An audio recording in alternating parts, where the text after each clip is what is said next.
السلام علیکم درنو دوستانو، تاسو ته بیا ښه راغلاست یم. رحماني اکاډمي د هیلې ده چې ټول صحتمند او خوشحاله اوسئ. درنو دوستانو، یو یادونه وکړم چې لږ ذره لایټ صحیح نه ده، خو بیا هم ما ویل چې هر رقم وي نو باید زه یو ویډیو جوړ کړم او تاسو ته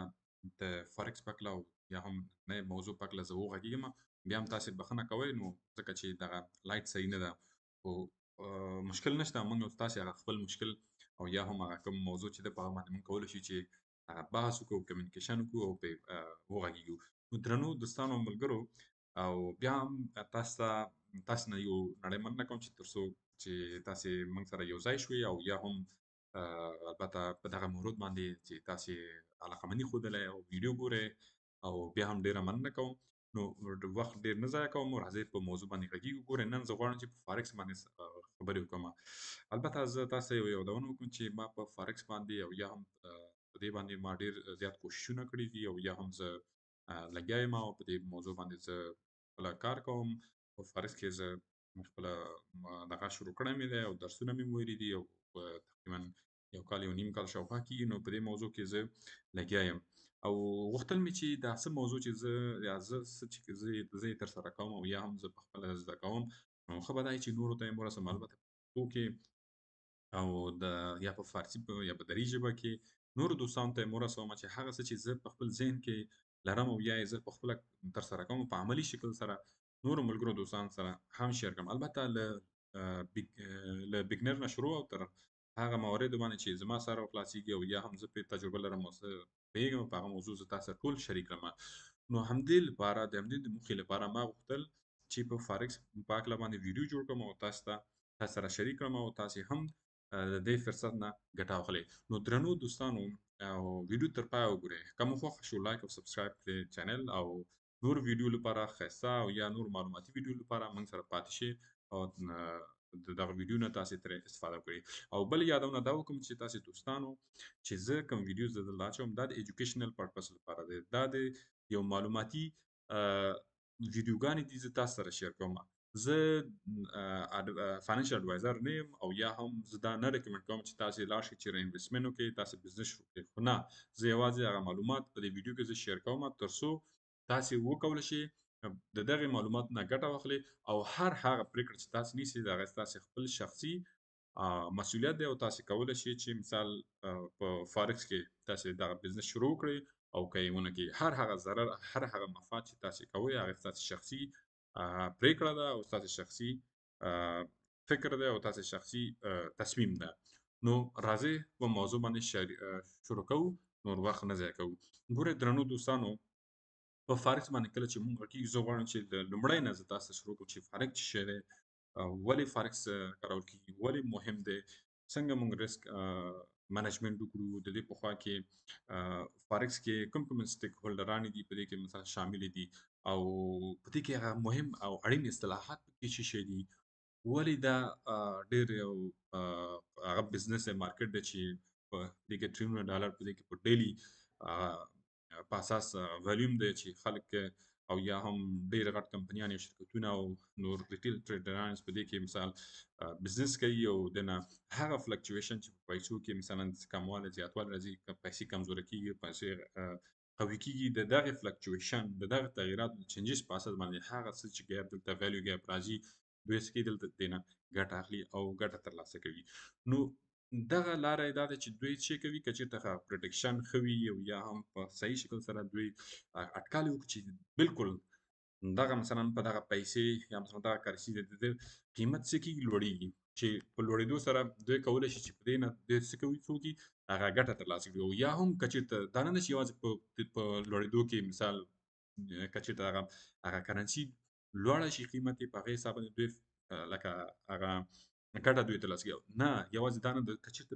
کرنسي مثال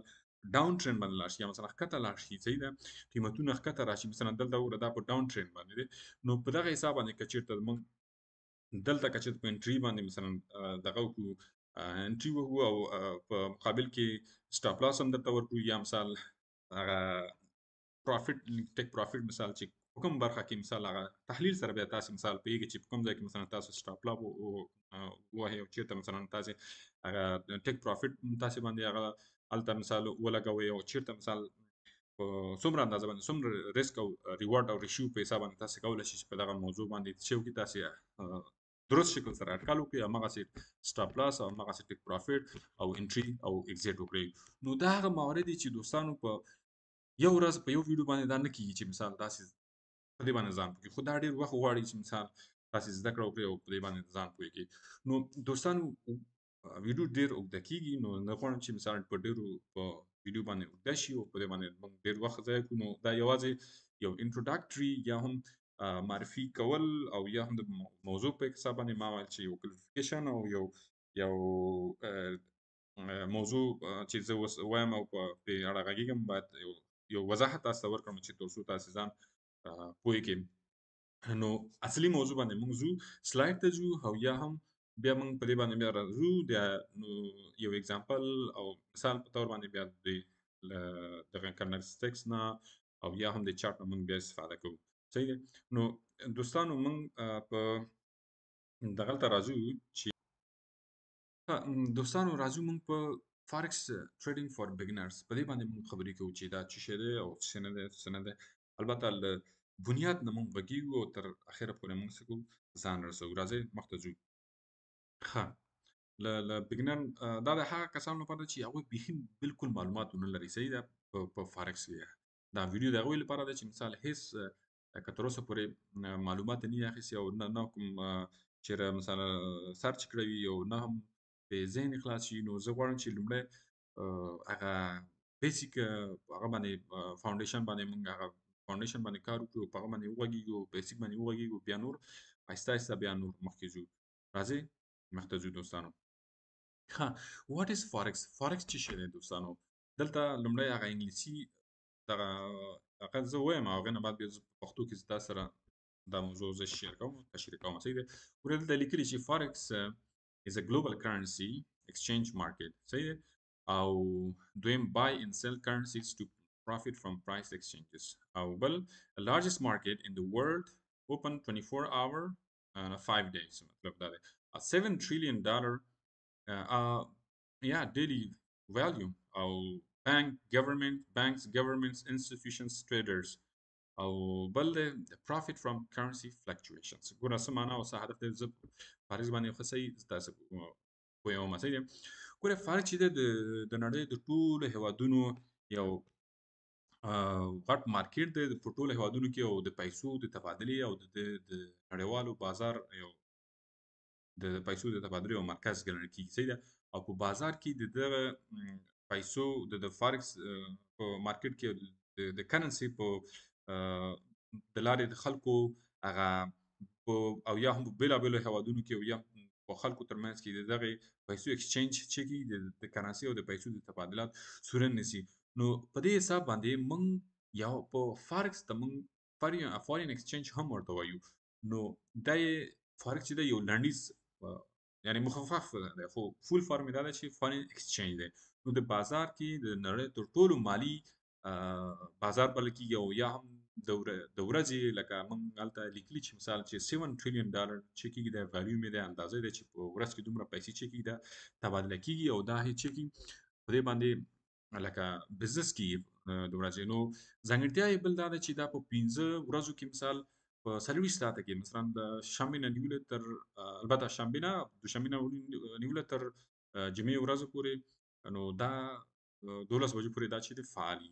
نو دا 40 ساعته نو همیشه په هر هېوادونو کې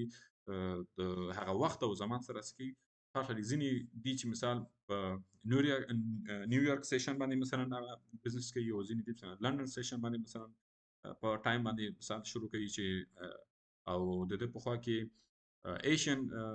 هغه سیشن دی. نو دا درې هغه ټایم دی یا وختونه دي چې مثال خلک د هر یو ټایم په مطابق سره خپل کرنسیان اخلي او یعنی پلورل او پیریدل کوي یعنی اخلي او خرڅوي. نو په دې کې بیا څوک شامل دي؟ ګورئ دلته شته دی چې مثال په دې کې بانکس دی، ګورنمنټس دی، انسټیټیوشنز او ټریډرز دي. نو په دې کې دغه خلک موجود دي او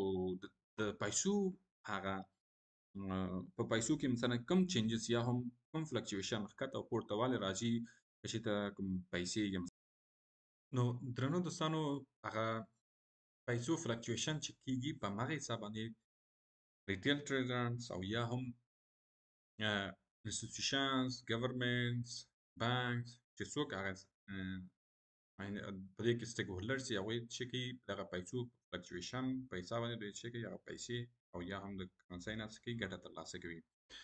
نو دوستانو دا هغه موارد دي چې په فارکس کې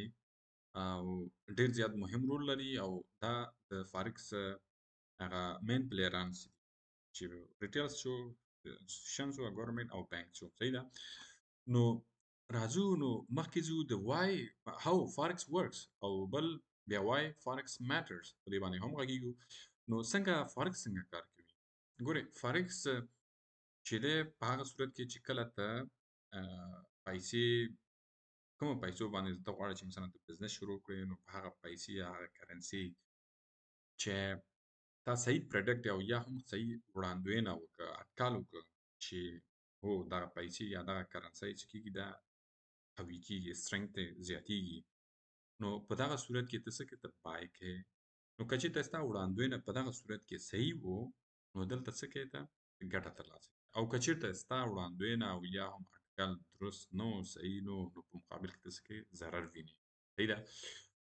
تا وړاندوینه کړه چې مثلا دغه پیسې څه کېږي سټرنګ کېږي دغه ډایرکشن د مارکیټ ډایرکشن چې اپوزیټ طرف ته لاړ صحیح ده. یعنی ستا د خوښې هغه خوځښت مارکیټ چې و هغه ستا د خوښې طرف ته چې کوم هدف دی تا هغه طرف ته هغه خوځښت ونه کړ هغه مارکیټ صحیح ده اپوزیټ ډایرکټ ته لاړ نو بالاخره هغه پیسې چې وکړه تا زیان او ضرر دی ولیده او ویک شو یا هم هغه څه شو یعنی کمزور شو او یا هم کله چې مثال ته داسې یو اټکل کوي چې مثال پیسې کمزوره کیږي او یا هم هغه کرنسۍ پیرز چې د یورو او یا هم د ډالر دغه یورو مثال د ډالر په مقابل کې چې کیږي ویک کیږي او یا هم کمزوره کیږي ولې هغه اپوزیټ ډایرکشن ته لاړ یعنی ستا د خوښې لور طرف ته خوځښت یې ونه کړه هغه چې شو قوي شو نو دلته تا چې کړو تا غوښتل چې هغه پیسې خرڅ کړي صحیح ده نو هغه چې شو لکه نور مین پلیرانس راغلل دلته لکه ګورنمنت شو نور بانکس شو یا هم نون انسټیټیوشنز دوی راغلل او دوی چې دلته دوی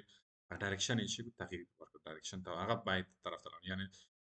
بایرز راغله او هغوی په خپل لاس کې کنټرول کې ونیوه نو ډایرکشن د هغوی په لاس کې وشو نو دا چې وکړو دلته غلط اټکل دی وکړو نو نتیجه کې چې شو هغه دا فکر کوو چې دا زه باید سیل کوم ولې هغه بایر طرف ته لاړه نو ډایرکشن بدل شو نو په مقابل کې تاسو کو ضرر وي یعنی دلته هر څه ستا هغه استیمیشن او یا پریډکشن چې په کوم شکل سره چې هغه ټیکنیکل انالیسس تا وکړ مثال هغه صورت کې یا سایکالوژي تاسو په نظر کې یا بیک ټیسټینګ تا وکړ مثال هغه څه مهم سيزونه دي چې تا مثال مخکې تا تر سره کړی هغه نه بعد ته صحیح پریډکشن دی وکړو ته پیږي چې مثال دا د مارکیټ خوځښت په کوم طرف ته دی نو په هغه صورت کې ته هماغسې پرېکړه کوې هماغسې تصمیم نیسې نو ته څه کوې عمل په هماغه صورت کې ته بزنس او یا هم تا خپل هغه تجارت پرې کوې او یا هم ته غواړې چې مثال واخلې او یا یې خرڅ کړې. ها که چېرته مثال دلته وګوره ما دلته ویلي چې buy if you expect price to rise or sell if fall که چېرته پیسې څنګه شو قیمت د پیسو پورته لاړ نو څه کې ته اخلي او که چېرته پیسو د قیمت ښکته لاړ نو څه کې ته هغه سیل کوي او یا یې خرڅوي. نو ته په دغه صورت کې چې کله تا پریډکشن درست شو اټکل دې صحیح شو نو په نتیجه کې څه کوې ته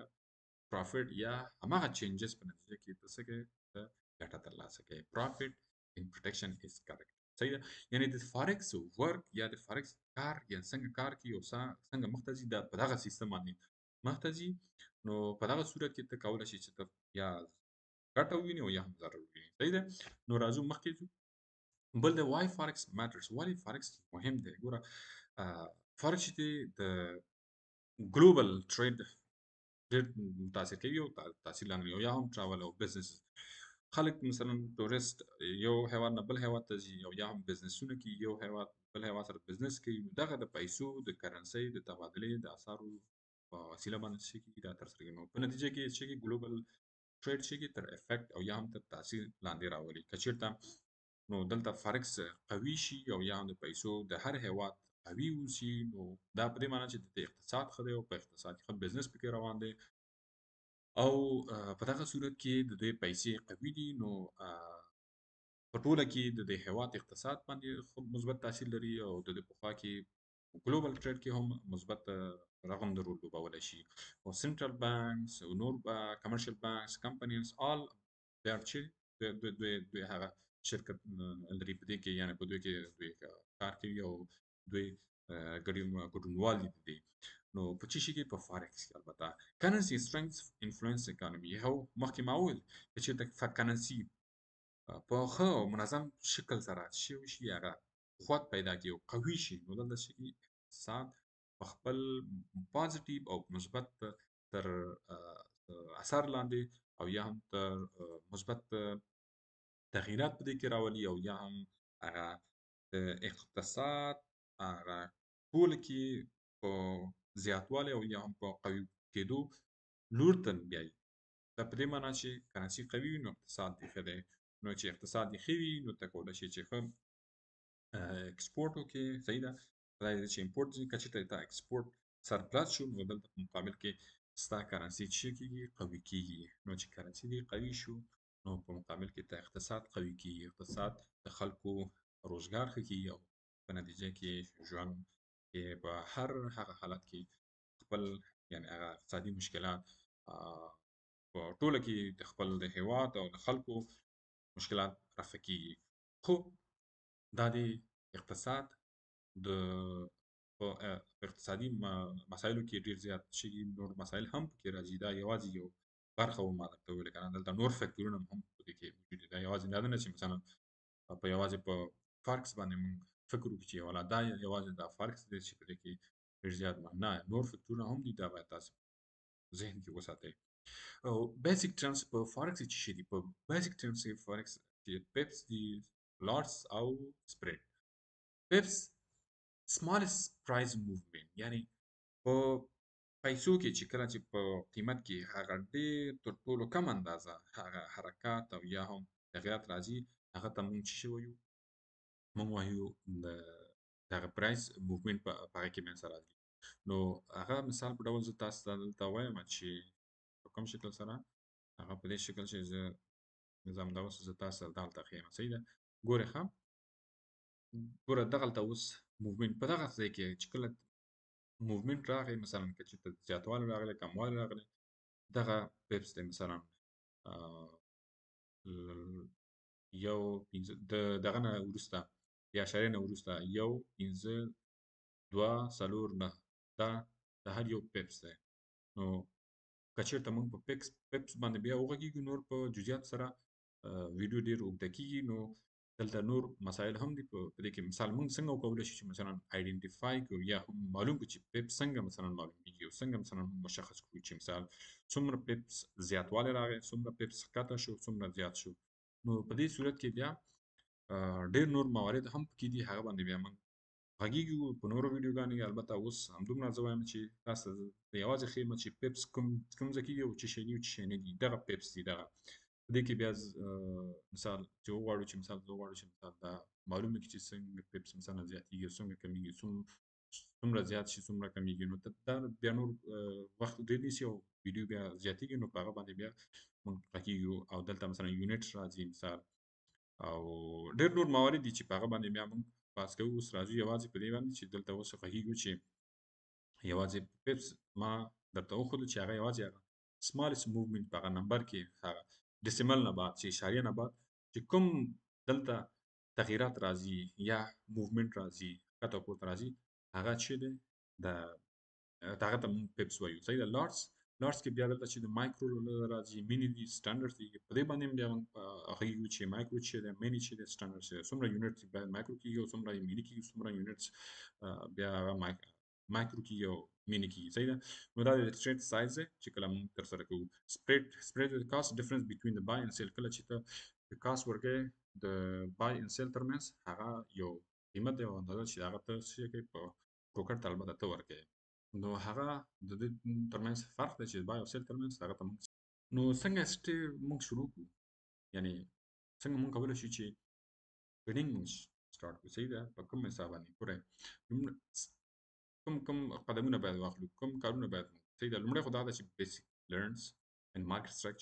سټرکچر باندې پوه شي مارکیټ سټرکچر کې څه شی دي مثلا تاسې په رزسټنس باندې پوه شي تاسې سپورټ باندې پوه شي تاسې مارکیټ ټرند باندې پوه شي چې مثلا ډاون ټرند دی اپ ټرند دی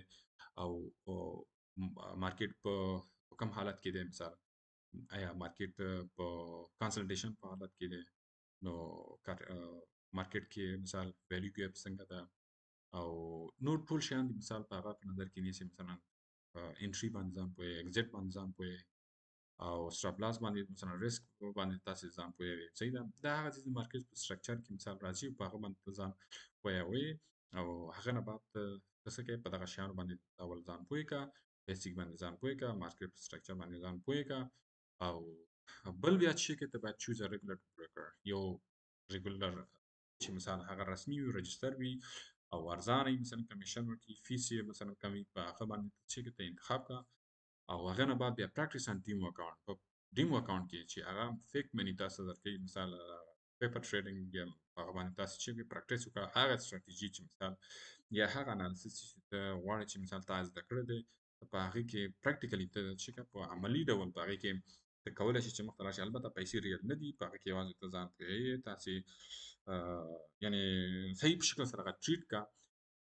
چې کومه چې ته غواړې چې مثلا په ریل اکاونټ کې تاسې بزنس وکړئ په فارکس په هغه شکل سره په ډیمو اکاونټ کې تاسې څه وکړئ هماغسې مخ ته لاړ شئ او تاسې یوازې هلته هدف دا ده چې تاسې څنګه ځان ایکسپیرینس یو ځان مثلا تجربه ترلاسه کړئ معلومات ترلاسه کړئ ځان پوه کړئ هغې نه بعد کولی شئ چې په ریل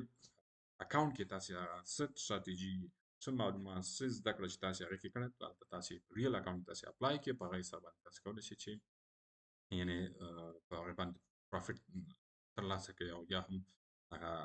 مارکیټ په ډایرکشن باندې مارکیټ په سټرکچر په ټولو ستراتیژیو باندې ځان پوه کړئ بل کریټ ا ټریډینګ پلان یو ټریډینګ پلان باید ولرئ چې څنګه باید مثلا زه ټریډینګ ترلاسه کړم مخکې زه چې زه سیټ اپ ونیسم او یا سیټ اپ واخلم یا هم زه ټریډینګ وکړم دا باید ټریډینګ پلان باید څه وي او څه وخت باید وکړم یعنې په ټریډینګ پلان باندې مثلا څنګه مثال زه هغه سایکالوژي اړخونه باید هم په نظر کې ونیسي او ولې تا مثلا هغه ټریډینګ وکړو او د دې په خوا کې جرنل انټري جرنل باید جوړ کړې مثال نو یعنې ټول هغه څه چې مثلا یو پلان باید منظم پلان د ټریډینګ لپاره ته باید ولري او دا هر هغه څیز دی چې ته یې کوې او یا ته مثال ته غواړې چې هغه هدف ته ورسېږي د هغې لپاره یو منظم پلان ولري په فارکس په ټریډینګ کې او یا هم هر هغه مارکیټ ته چې ته مخ ته ځې هغه منظم پلان ولري د هغه پلان مطابق باندې مخ ته لاړ شي صحیح ده بل start small with micro lots صحیح ده مایکرو لارټس باندې تاسې چې مایکرو لارټس یونټ چې ده 1000 صحیح ده 1000 یونټ دی چې هغه د 0.10 سنت باندې چې هغه یو پیپس ارزښت لري نو په مایکرو لارټس باندې چې ډېر کمې پیسې او ډېر سمال اماونټ باندې پیسې دي چې مثال په سلو باندې او یا 50 یورو یا ډالر باندې تاسو کولی شئ په هغه باندې تاسو شروع کړئ ستا هدف په هغې کې یوازې دا نه وي چې مثال زه به پیسې ترلاسه کړم ستا هدف دا دی چې زه تجربه ترلاسه کړم زه هغه لکه موارد چې ما زده کړه کړې صحیح ده په فارکس کې او یا هم په کوم مارکیټ چې تا زده کړه کړې زه غواړم چې مثال په دې کې یوازې اپلای وکړم او څه زده کړه وکړم هغه نه بعد زه کولی شم چې مثال چې کله ما اکسپیرینس ترلاسه کړم ما ځان پوه کړ صحیح بیا مثلا هغه لارج یونټ سایز باندې په هغه باندې ته فوکس وکړې مثال هماغسې بیا مخ ته لاړ شې خو په سمال هغه باندې مخ ته لاړ شه په سمال اکاونټ باندې او په هغه کې یوازې تجربه او زده کړې پیسې هدف باندې په هغه کې نو راځو مخکې دوستانو چې مخکې چې دي ریسک مینجمنټ باندې ریسک مینجمنټ باندې باید تر ټولو مهمه اړخ یې همدا ده چې باید ریسک مینجمنټ ریسک مینجمنټ هدف دا ده چې ته دا نه ده چې یوازې ته په پیسو باندې یوازې فکر وکړې ته یوازې دا فکر وکړې چې څنګه زه کولی شم چې زه پیسې څنګه زه وساتم زه خپل کپیټل څنګه وساتم پیسو باندې زه څنګه کولی شم دغه کمې پیسو نه زه زیات وخت لپاره زه ټریډ وکړم صحیح ده یو کس د مثال هغه مثال په ډول په خپل اکاونټ کې 500 روپۍ لري صحیح ده 500 ډالر لري البته نو یا هم $15,000 صحیح ده هغه چې کوي په ریسک مانجمنت باندې ځان نه کوي مثال هغه یو دم زه غواړي چې مثال یو ټریډ واخلي مثلا 2500 واخلي یو بل ټریډ واخلي داسې نو درې چې دا بیخي پاک کما په دې باندې صحیح نه کیږي نو دغه هلته اصلي ځای چې دی دغه هلته زه نو هغه زه غواړم چې مثال هغه سره پیسې دي مثلا په خپل اکاونټ کې 15 داسې هغه سره مثلا 1500 مثال اکاونټ پیسو کې پیسې لري په خپل اکاونټ کې صحیح ده مثلا مستر ا 1500 لري او مستر بی څونه لري مثلا 250 روپے په خپل اکاونټ لري صحیح ده د هم هغه لري څه ورته وایي ټریننګ پلان یو دیم دواړه نو دلته په دې کې د څه کوي د په دوه ټریډ کې مثلا په یو ټریډ کې 250 چې کې یورو د څه کوي د یو دم مثال ټریډ کوي او په مقابل کې د څه کوي او هغه ریسک او ریوارډ ریشیو یا هم ریسک په نظر کې نه نیسي دومره او ډېر قوي لکه مختزي یعنی په دې معنی دا ده چې د هغه ریسک په نظر کې نه نیسي او یا هم کپټل په منیجمنت باندې دومره فکر نه کوي نو دا په یو ټریډ کې مثلا 250 روپے لګي او بل ټریډ باندې 250 روپے لګي څه کوي 250 بل نو دلته څه شو په دوه ټریډونو کې په دوه ټریډ په لګولو سره کچېرته د پروفیټ کو خو خطر خو کچېرته ونه کو نو دلته په دوه ټریډونو کې دې څه کوي د خپل اکاونټ شي کوي کلاس لاس اور کې یو مثال هیڅ هم زیرو سره کېږي نو د په دې معنی چې د ریسک مانجمنت صحیح ونکو نو د څه کوي د په 15 ټریډ اخلي په یو کې مثلا 50 روپے یا مثلا 50 بل یا درې ټریډ مثال اخلي مثلا همداسې 50 او یا هم مثلا شل فرض وکړه شل نو د څه شي وکړه البته یا هم شپږ ټریډ اخلي نو په هر یو کې د ریسک چې شي 10 روپے یورو ده صحیح ده 10 روپے دا غیر ریسک چې 250 روپے نو د دې شل په دې کې یو دوه ټریډ شي کو لاس کا صحیح ده باقي دوه دانې پاتې شو صحیح ده په دې دوه دانو کې پاتې هغه ګټه یو کو په دې ریسک ریوا شو په 1% باندې یا په 2% باندې چې د دې کو نو د 10 روپے د شو کې مثال ریسک کې ونیسي او د 40 روپے څخه کوي مثال په فائدہ کې نو کله چې په دې صورت کې د څه کوي 40 روپے چې کله د په فائدہ کې مثال ګټه مثال په هغه باندې په نظر کې نیسي ټیک پروفیټ کوي نو په هغه صورت کې درې دانې سالفتیانې سو کېږي نو 110 روپے نو 110 روپے چې وکړي ګټه وکړو نو 110 روپے د ګټه وکړو نو دا په دې معنی دی چې مستر بی چې دا ښه ریسک مانجمنت پلان لري نو دا چې دا صحیح منظم پلان لري د ریسک مانجمنت نو د ریسک او ریوارډ ریشیو چې زیات دی نو ریسک زیات دی نسبت د چې ریوارډ او یا هم هغه ګټه او فائدې ته نو په دغه حساب باندې مستر ا خپل پیسې لاس وکړه او مستر بی خپل پیسې هم ترلاسه کړه او ګټه هم ترلاسه کړه کیپټل هم ریزرف یې وی ساته مطلب په دغه صورت کې نو د شي کې دلته یعنی دا په نظر کې نیولو سره بل اخره دوی چې شوکه یعنی کیپټل مانجمنت نو ریسک مانجمنت ډیر زیات مهم دی په دغه صورت کې باید متوجه اوسو چې ریسک مانجمنت په صورت کې چې تصحیح نه وي نو بل اخره موږ خپل پیسې موږ له لاسه ورکوو always use stop loss باید همیشه باید وکړئ که چېرته سټاپ لاس یې ونه کاروو نو دلته په نتیجه کې څه کېږي نو ته یعنې دغه کېږي پاتې کېږي او سټاپ لاس ډېر مهم دی او باقي avoid over leveraging ډېر زیات مثلا ګټې نه مثلا ډېر زیات هغه مه اوسه په تمه مه اوسه چې ډېر زیات ګټه وکړم زیات ګټه ترلاسه کړم په دغه صورت کې ته کېدای شي مثلا مشکل سره مخ شې او بل پروټیکټ کیپټل فرست نو خپل هغه کیپټل باید لومړی څه کې وې ساتئ صحیح ده ځو مخکې ځو trading psychology ډېر زیات مهم دی stay calm and discipline باید calm او discipline باید اوسئ avoid mental emotional decision یا ناڅاپي decision نه او یا په دغه حساب باندې ته ډېر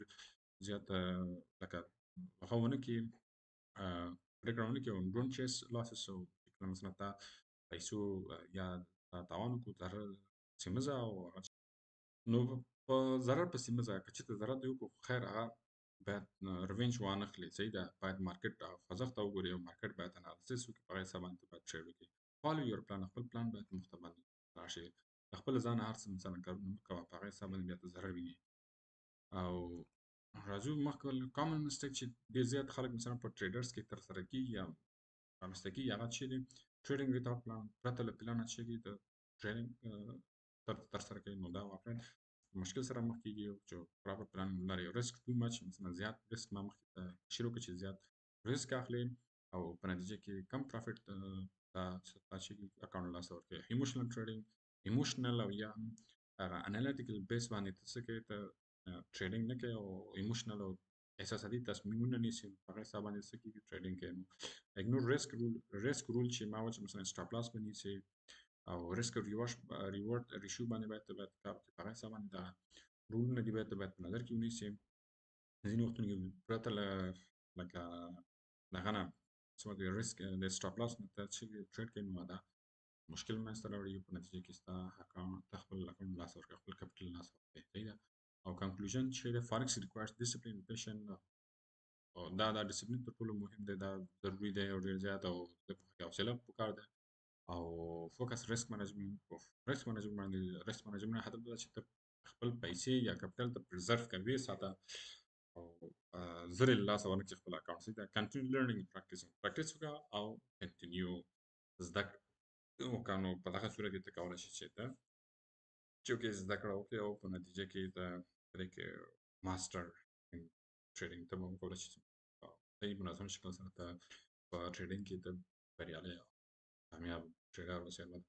خو وخت غواړي دا نه ده چې مثلا یو ورځ یا 2 ورځو کې دا کېږي یا میاشت یا 2 میاشتې نه ټریډینګ چې دی ډیسپلین پیشن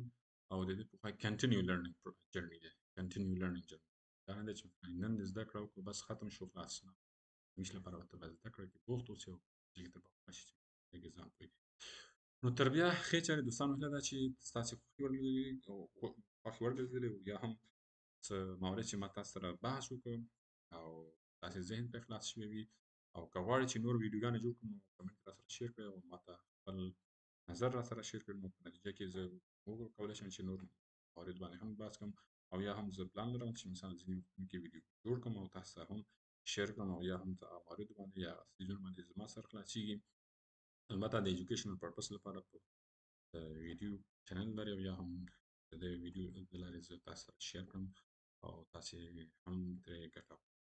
مننه تر بیا ښې چارې السلام علیکم